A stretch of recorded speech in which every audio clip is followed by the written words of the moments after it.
sit down for a blind date expecting awkward small talk, but instead she abruptly walks out before the appetizers arrive. You think she's just another shallow heartbreaker until you walk to your car and find her 7-year-old daughter hiding inside, whispering a secret that plunges you into a deadly underworld. Dominic Rousseau hadn't worn a tie in 3 years. Not since he formally walked away from his family's logistics empire in Chicago, traded his tailored Italian suits for denim, and opened a quiet, legitimate auto restoration shop in the suburbs. He had spent 32 years surrounded by blood, betrayal, and the heavy burden of the Rousseau name. Now all he wanted was a quiet Friday night. But his well-meaning sister, Maria, had relentlessly badgered him into a blind date. "Her name is Clara," Maria had said over the phone, her voice dripping with unwarranted optimism. "She's a florist. Sweet, quiet, completely normal. Exactly what you need, Dom. No drama." So Dominic found himself sitting in a leather booth at the Capitol Grill downtown, sipping a glass of Macallan 18, feeling the unfamiliar tightness of a silk collar against his throat. He checked his heavy steel Rolex. 8:15. She was 15 minutes late. He was just about to signal the waiter for the check, chalking the evening up to a minor annoyance when she walked in. Clara Hayes didn't look like a woman stepping out for a romantic evening. She looked like a woman stepping out to the gallows. She was undeniably beautiful, with a cascade of dark auburn hair and striking hazel eyes, but her complexion was pale, almost translucent. She wore a simple navy dress that seemed to swallow her small frame. As she approached the table, Dominic stood up, his ingrained manners kicking in. "Clara?" he asked, his deep voice cutting through the ambient hum of the restaurant. She jumped slightly, her eyes darting toward him before flickering back to the entrance. "Dominic." "Yes." "Hi. I'm so sorry I'm late. Traffic on the interstate was a nightmare." Her voice trembled. She didn't offer her hand to shake, instead clutching a small, worn leather clutch to her chest like a shield. Dominic slid into the booth opposite her, his sharp eyes instantly analyzing her. Years in the mafia had trained him to read a room, to read a person in seconds. Clara was radiating raw, unadulterated panic. Her knuckles were white. There was a faint, fading yellowish bruise on her left wrist, partially concealed by a cheap silver bracelet. She kept her chin tucked down, but her eyes were constantly moving, scanning the waiters, checking the reflections in the dark windows, lingering on the heavy mahogany double doors at the front of the restaurant. "It's fine," Dominic said smoothly, trying to project a calm aura. He motioned for the waiter, a young man whose name tag read Thomas. "Can I get you a drink? Wine? A cocktail? Just ice water, please," Clara said rapidly, not looking at Thomas. "So," Dominic began, leaning back and resting his arms on the table, "Maria tells me you own a floral shop over in the West End." "I do," she replied. It was a clipped 1-second answer. She immediately checked her phone, which was placed face down on the table. She didn't flip it over, just tapped the screen to illuminate the lock screen, stared at the time, and let it go dark again. "Business good?" Dominic pushed, feeling the irritation start to simmer beneath his calm exterior. He was trying. He hated small talk, but he was making the effort. "It's fine. It's a busy season." Clara picked up her water glass with a shaking hand, taking a small sip. As she set it down, the glass clinked loudly against the table. Dominic frowned. He was a dangerous man trying to be normal, and this woman was treating him like he was invisible. The silence between them grew thick and suffocating. He tried a few more conversational lifelines, asking about how long she had known his sister, asking about the city, but every response was hollow, distracted, and rushed. She was completely checked out. Then, at exactly 8:34 p.m., the heavy mahogany doors of the restaurant swung open. 3 men walked in. They didn't fit the upscale dining crowd. They wore dark, ill-fitting overcoats. The man in the center, a towering figure with a jagged scar cutting through his left eyebrow, had a cold, predatory gaze that swept the dining room. Dominic knew the type instantly. He didn't know these specific men, but he recognized the posture. Enforcers, muscle, trouble. Before Dominic could even assess if the threat was directed at him, a ghost from his past finally catching up, he heard a sharp gasp. He looked back at Clara. All the remaining color had drained from her face. She was staring at the three men, her hazel eyes wide with pure, unadulterated terror. "Excuse me," Clara whispered, her voice cracking. I have to use the restroom." Without waiting for a response, she grabbed her clutch, slid violently out of the booth, and practically sprinted toward the back hallway of the restaurant, disappearing around the corner where the restrooms and the rear exit were located. Dominic sat there, his jaw locked. He watched the three men. They spoke briefly to the hostess, who looked intimidated, before they slowly began walking through the aisles, their eyes scanning the booths. They walked right past Dominic's table, not giving him a second glance, and headed toward the back hallway. 10 minutes passed, then 20. The men never returned to the dining room, and neither did Clara. Dominic let out a low, humorless laugh, rubbing the bridge of his nose. He had been stood up, ditched, and utterly humiliated. He had left his safe, quiet life for the evening just to be treated like an afterthought by a woman who clearly had some very shady debt collectors looking for her. "Everything all right, sir?" Thomas, the waiter, asked, tentatively approaching the table with the appetizer plates they had ordered. "Put it in a box, Thomas," Dominic said coldly, pulling out a sleek black leather wallet. He dropped 3 crisp $100 bills onto the table. "Keep the change." Dominic walked out of the restaurant, the cool autumn air hitting his face. The sky had opened up, dropping a steady, miserable rain over the city. He pulled the collar of his coat up and walked 3 blocks to the dimly lit, multi-level parking garage where he had left his dark gray Audi RS7. He was angry. Angry at his sister for setting him up, angry at Clara for the blatant disrespect, but mostly angry at himself for thinking he could ever just have a normal Friday night. He reached his car on the 3rd floor, hitting the unlock button on his fob. The headlights flashed in the concrete bloom. He opened the driver's side door, threw his wet coat onto the passenger seat, and slid behind the wheel. As he reached for the ignition button, he heard it. A sharp, ragged intake of breath. It didn't come from the garage outside. It came from directly behind him. Dominic's mafia instincts, buried deep but never entirely gone, flared to life in a millisecond. His right hand dropped instinctively to the concealed holster at his hip, his fingers wrapping around the cold grip of his Glock 19. He spun around in his seat, raising the weapon, ready to put a bullet between the eyes of whoever had managed to bypass his vehicle's security. But there was no hitman in the back seat. Huddled on the floorboards, clutching a small, worn pink backpack to her chest, was a little girl. She couldn't have been more than 7 years old. She had the same auburn hair as the woman who had just abandoned him at the restaurant, and the same large, terrified hazel eyes. Dominic froze, the gun hovering in the air. "Don't shoot me," a little girl whispered, tears streaming down her pale cheeks. "Mommy said you wouldn't hurt me. Mommy said you were the only one who could keep me safe." The heavy silence in the parking garage was broken only by the rhythmic drumming of rain against the concrete exterior.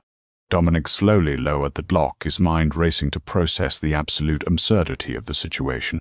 He engaged the safety and tucked the weapon back into his waistband before reaching up to turn on the Audi's interior dome light. The soft yellow glow illuminated the little girl's face.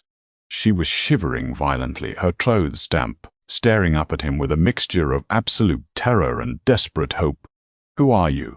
Dominic asked, forcing his voice to stay low and steady. "How did you get in my car?" "I'm Lily," the girl sniffled, wiping her nose with the back of a small, trembling hand. "Lily Hayes. Mommy left the back door unlocked when she walked you to the restaurant. She told me to wait until you came back." Dominic's jaw clenched so hard his teeth ached. Clara Hayes, the timid, terrified florist who couldn't maintain eye contact over a glass of water, had meticulously planned this. She hadn't just been distracted, she had been running a highly coordinated operation. She had used the blind date as a smokescreen. "Lily," Dominic said, shifting in his seat so he could fully face her. "Where is your mother right now?" Lily's lower lip quivered. "I don't know. She told me to hide under the blanket in the back of the grey car with the license plate that ends in a 7. She said she had to make the bad men chase her so they wouldn't find me. The 3 men in the heavy overcoats. The ones scanning the restaurant." Dominic cursed under his breath, a sharp, bitter expletive in Italian. He realized exactly what had happened. Clara hadn't fled the restaurant in a panic. She had fled intentionally out the back exit, drawing the enforcers away from the front, away from the parking garage, and most importantly, away from Dominic's car. "Did she say who these bad men were, Lily?" Dominic asked, his tone shifting. The annoyance was gone, replaced by the cold, calculating focus of a man who used to run the streets of Chicago. Lily nodded, pulling her pink backpack tighter against her chest. She said they were the men with the snake tattoos, the ones who work for Mr. Costello. The name hit Dominic like a physical blow to the chest. Victor Costello. Suddenly the pieces slammed together. Victor Costello wasn't just some street-level thug. He was the head of the Viper Syndicate, a ruthless criminal organization operating out of Boston that had been aggressively expanding its territory. The Russo family, Dominic's family, had fought a bloody, unpublicized war against Costello's crew 5 years ago. It was a war that had cost Dominic his uncle and his left ring finger, and it was the very reason Dominic had walked away from the life. If Costello's men were hunting Clara Hayes, this wasn't a matter of unpaid gambling debts or a bad loan. Costello didn't send 3 top-tier enforcers for small change. "Lily," Dominic said softly, reaching out to gently touch her shoulder. She flinched, but didn't pull away. "Did your mom leave anything with you? A phone? A note?" Lily unzipped her backpack. Her small hands bypassed a stuffed rabbit and a coloring book, pulling out a thick, sealed manila envelope. She handed it to Dominic. He ripped it open. Inside was a single handwritten letter and a small black USB drive. He unfolded the paper, holding it up to the dome light. The handwriting was erratic, written in a desperate rush. "Dominic Russo, if you are reading this, it means I am either dead or in Victor Costello's custody. I am so deeply sorry for deceiving you, and for deceiving your sister. Maria is a good woman, and she didn't know anything about this. I sought her out, I befriended her, all because I needed a way to get to you. My name is Clara, but I'm not a florist. Until a month ago, I was a forensic accountant for the Costello Syndicate. I laundered his money. I turned a blind eye to the drugs and the gambling. But then I found the offshore accounts. Victor isn't just moving narcotics anymore. He's moving people, children. I couldn't look away anymore. I downloaded his entire financial ledger onto the USB drive in this envelope. It's enough to put him and his entire command structure in federal prison for life. When Victor found out, he put a bounty on my head. I have been running for 3 weeks. But I am out of money, out of energy, and out of time. I knew I couldn't protect Lily anymore. I needed someone worse than Victor to protect her. I researched your family. I know who you are, Dominic. I know what they called you in Chicago. The Ghost. I set up this blind date to transfer Lily into your custody. I will run and draw his men away. Take the drive to the FBI. But please, I beg you on my knees, protect my daughter. She is innocent in all of this. Please." Clara Dominic stared at the letter, his heart pounding a slow, heavy rhythm against his ribs. He looked down at the small black USB drive resting in the palm of his hand. It held the power to topple an empire. It also held a death sentence for anyone caught holding it. He looked back at Lily. She was watching him, her big hazel eyes searching his face for any sign of what was going to happen next. "Is my mommy going to be okay?" she asked, her voice a fragile whisper. Dominic Russo had spent 3 years trying to wash the blood off his hands. He had built a quiet life, a safe life. All he had to do was drive this little girl to the local precinct, hand the drive over to someone like Officer Brian Mitchell, a local cop he occasionally drank with, and walk away.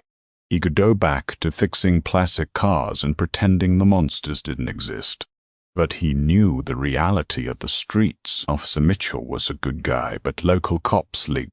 If Costello found out the drive was at a precinct, he'd burn the building down to get it, and he wouldn't care who was inside. And Clara? If Costello had her, she was enduring horrors. Dominic didn't want to imagine, just to buy her daughter time. She had targeted him because she thought he was a monster. She needed a monster to fight monsters. Dominic folded the letter and put it into his inner coat pocket. He gripped the steering wheel, his knuckles turning white. "Lily," Dominic said, his voice dropping an octave, carrying the dark, commanding weight to this former life. "Put your seatbelt on. Where are we going?" She asked, scrambling up onto the leather seat and clicking the buckle into place. "We're going to my house. It's safe there. Nobody can get in." Dominic hit the ignition, the Audi's engine roaring to life with a deep, aggressive growl that echoed through the concrete garage. He pulled out his cell phone, bypassing his normal contacts, and dialed a number he hadn't called in 3 years. The line rang twice before a gravelly voice answered. "Pronto." "Lorenzo," Dominic said, staring at the rain lashing against his windshield. "It's Dominic." A heavy pause on the other end. "Dominic, you're supposed to be dead to this world, my friend. Why are you calling me at 9 on a Friday?" Because I need a favor," Dominic said, throwing the car into drive and accelerating toward the exit ramp. "I need you to find Victor Costello's men, and I need you to find them tonight." "Costello? Costello? Dom, you've been out. You touched that wire. You can't untouch it." "I know," Dominic replied, his eyes narrowing as he merged onto the rain-slicked highway. "Just find out where they took a woman named Clara Hayes. And Lorenzo? Yeah, boss? Tell the boys in Chicago to wake up. The ghost is back." The heavy iron gates of Dominic's secluded property in Oak Brook swung open, admitting the Audi into a fortified compound that looked like a standard luxury estate to the untrained eye. Inside it was a fortress. He carried a sleeping Lily inside, handing her gently to Marta, his fiercely loyal housekeeper who had once been a combat medic in Palermo. Marta didn't ask questions. She saw the pink backpack, the dirt on the girl's face, and Dominic's hardened eyes, and immediately took the child upstairs to a secure room. Dominic bypassed his kitchen and went straight to the basement. He unlocked a heavy steel door, stepping into a room that held the ghosts he had tried to bury. He bypassed the dusty boxes of financial ledgers and opened a biometric gun safe. He strapped a Kevlar vest over his dress shirt, loaded extra magazines for his block, and grabbed a matte black suppressed Heckler & Koch MP5. His burner phone buzzed. It was Lorenzo. "Got her," the text read. "Costello's crew didn't take her to Boston. They're holding her local, an old warehouse on Pier 42, leased under a shell company called Atlantic Fisheries. 3 cars outside. Heavy muscle. Dom at Fork Horse. Be careful. This isn't our city anymore." Dominic replied with a single word. Understood. The rain had turned into a torrential downpour by the time Dominic's Audi rolled to a stop 2 blocks from Pier 42. The scent of salt, decaying fish, and wet asphalt filled the air. He slipped through the shadows, moving with the silent, lethal grace that had earned him the moniker, the Ghost. There were 2 men guarding the rusted loading dock doors. Dominic didn't hesitate. He raised the suppressed MP5. But. 2 muffled coughs in the rain, and the guards crumpled before they even knew they were being hunted. He slipped inside the warehouse. The air was thick with humidity and the metallic tang of old blood. In the center of the cavernous space, under a harsh, swinging halogen light, Clara was tied to a metal chair. Her lip was split, bleeding freely down her chin, and her left eye was swelling shut. Standing over her was the towering man from the restaurant, the one with the jagged scar. He was holding a pair of heavy industrial pliers. "I'm going to ask you one last time, Clara," the scarred man growled, his thick Boston accent echoing off the corrugated steel walls. "Where did you stash the drive? You didn't have it on you when we grabbed you in the alley." "Go to hell, Declan," Clara spat, though her voice was weak, trembling with exhaustion and pain. Declan sighed, raising the pliers toward her hand. "Have it your way. Drop it." "Not it, Sirda." Dominic's voice cut through the damp air like a razor blade. He stepped out of the shadows, his weapon leveled dead at Declan's chest. Declan froze, dropping the pliers. Two other enforcers stepped out from behind a stack of wooden shipping crates, raising their weapons, but Dominic was faster. He dropped them both with surgical precision, two quick bursts of suppressed fire echoing through the massive room. Declan slowly raised his hands, a cruel, mocking smile spreading across his scarred face. "Dominic Russo, the prodigal son returns. You really came out of retirement for a lying accountant." "Step away from her," Dominic ordered, his finger resting lightly on the trigger. Clara looked up, her swollen eyes widening in absolute disbelief. "Dominic, you came." "Where is Lily?" "She's safe," Dominic said softly, never taking his eyes off Declan. "She's at my home?" Declan let out the harsh, barking laugh. "You think you're a hero, Rousseau? You think you're going to take that USB drive to the authorities? Let me tell you a little secret. Why do you think Clara had to run in the first place? She tried to go to the FBI yesterday. She contacted Special Agent Thomas Weaver. He's the head of the Organized Crime Division. He's also on Costello's payroll. Weaver told us exactly where she was going to be. There is no law here, Rousseau. There is only Costello." Clara gasped, the realization hitting her like a physical blow. She had been betrayed by the very system she thought would save her. "I don't need the law," Dominic said coldly. "I'm the ghost." Declan lunged, reaching for a weapon tucked into his waistband, but he never cleared the holster. Dominic fired twice. Declan fell backward, hitting the concrete floor with a heavy thud, lifeless. The warehouse fell into a deathly silence, save for the rain drumming against the metal roof. Dominic lowered his weapon, quickly moving to Clara's side. He pulled a combat knife from his boot and sliced through the thick zip ties binding her wrists and ankles. Clara collapsed forward, her strength finally giving out. Dominic caught her, his strong arms wrapping around her bruised body. She buried her face against his Kevlar-clad chest, a ragged sob tearing from her throat. "I've got you," Dominic whispered, his voice incredibly gentle, a stark contrast to the violence he had just committed. He stroked her damp auburn hair. "I've got you. It's over." The drive back to Oak Brook was silent. Clara sat in the passenger seat, wrapped in Dominic's heavy coat, staring blankly out the window. When they finally pulled into the secure garage of his estate, Clara's first words were a desperate plea. "Take me to her." Dominic led her upstairs to the guest wing. He gently pushed open the heavy oak door. Inside, Lily was curled up in the center of a massive king-sized bed, fast asleep, clutching the stuffed rabbit from her backpack. Clara fell to her knees beside the bed, burying her face in the mattress, weeping quietly as she stroked her daughter's cheek. Dominic stood in the doorway, watching them. For 32 years, his life had been defined by destruction. For the first time, he was looking at something he wanted to build, something he wanted to protect. Later that night, after Lily remained asleep, Clara sat on the edge of the leather sofa in Dominic's sprawling study. Dominic sat beside her, a first aid kit open on the coffee table. He gently cleaned the split on her lip with an antiseptic wipe, his large, rough hands moving with surprising tenderness. She winced, and he immediately pulled back. "Sorry." "It's okay," she whispered, looking up into his dark, intense eyes. "Dominic, why did you do this?" You didn't know me.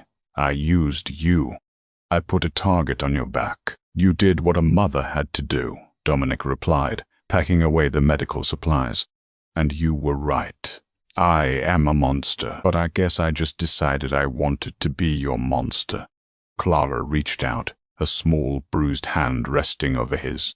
The touch sent a jolt of electricity through him. What happens now? Declan said the FBI is compromised. Victor Costello won't stop hunting us. He can't afford to let that ledger survive. Costello is a dead man, Dominic said, his voice flat, completely devoid of doubt. He stood up and walked over to his massive mahogany desk. He picked up the black USB drive, plugging it into an encrypted laptop. He didn't send the files to the FBI. He didn't send them to the local police. Instead, using a dark web routing protocol, Dominic sent the unredacted ledgers detailing every offshore account, every safe house, and every dirty politician on Costello's payroll directly to the editors of ProPublica, the New York Times, and the Washington Post. But he didn't stop there. He compiled a second email. This one contained the coordinates of Costello's human trafficking hubs and drug caches. He sent this email to the heads of the 5 largest rival crime syndicates on the East Coast. The feds might be corrupt, Dominic said, turning the laptop screen so Clara could see the sent confirmations. But the press isn't going to ignore the biggest trafficking bust in a decade. And Costello's rivals? They aren't going to ignore an invitation to take his territory. By tomorrow morning, Victor Costello would be fighting a war on 2 fronts. He won't have the time or the manpower to look for us. He'll be too busy trying to stay alive. Clara stared at the screen, tears welling in her eyes again, but this time they were tears of profound relief. The crushing weight that had been sitting on her chest for weeks finally dissolved. She stood up, walking slowly across the Persian rug until she was standing just inches from Dominic. She looked up at him, seeing past the scars, past the violent history, straight to the man who had risked everything for a stranger and a child. "You really are a ghost, aren't you?" she whispered. "I used to be," Dominic murmured, reaching out to gently cup her uninjured cheek. "But I think I'm ready to be flesh and blood again. If you have me." Clara didn't answer with words. She leaned in, pressing her lips softly against his. It was a tender, fragile kiss born of trauma and survival, but blooming into something undeniably real. The worst blind date in the history of Chicago had ended in blood and gunfire, but as Dominic pulled Clara closer, wrapping her in his arms, he knew he wouldn't change a single second of it. If you loved this story of redemption, loyalty, and unexpected romance, don't keep it to yourself. Hit that like button right now. Share this video with your friends who love a thrilling mafia romance, and make sure to subscribe to the channel so you never miss another intense real-life story. Drop a comment below what would you do on this blind date.